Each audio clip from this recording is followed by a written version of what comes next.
ఇంకా మీరు బీఆర్ఎస్ పార్టీలో సస్పెండ్ అయినా బీఆర్ఎస్ పార్టీలో ఉన్నట్టుగా మీరు మాట్లాడుతున్నారు. అసలు మీరు బీఆర్ఎస్ పార్టీలో ఉన్నారా, బీఆర్ఎస్ పార్టీలో లేరా?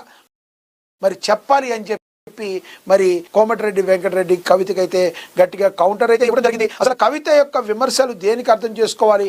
కేసీఆర్ను మాత్రమే మరి ఆవిడ మరి కాపాడుకుంటున్నట్లుగా మిగతా హరీష్ రావు మీద అదేవిధంగా కేటీఆర్ మీద విపరీతమైన పీకల దాకా కోపం ఉన్నట్టుగా ఆవిడ మాటల ద్వారా అర్థమవుతుందని చెప్పి రాజకీయ విశ్లేషకులు, రాజకీయ మేధావులు చెప్తున్నారు.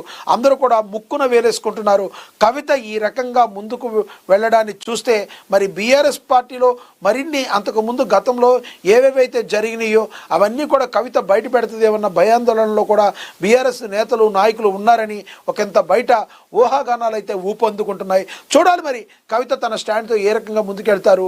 కేసీఆర్ని ప్రొటెక్ట్ చేస్తున్న కవిత హరీష్ రావుని, కేటీఆర్ని ఎందుకు ప్రొటెక్ట్ చేయట్లేదు?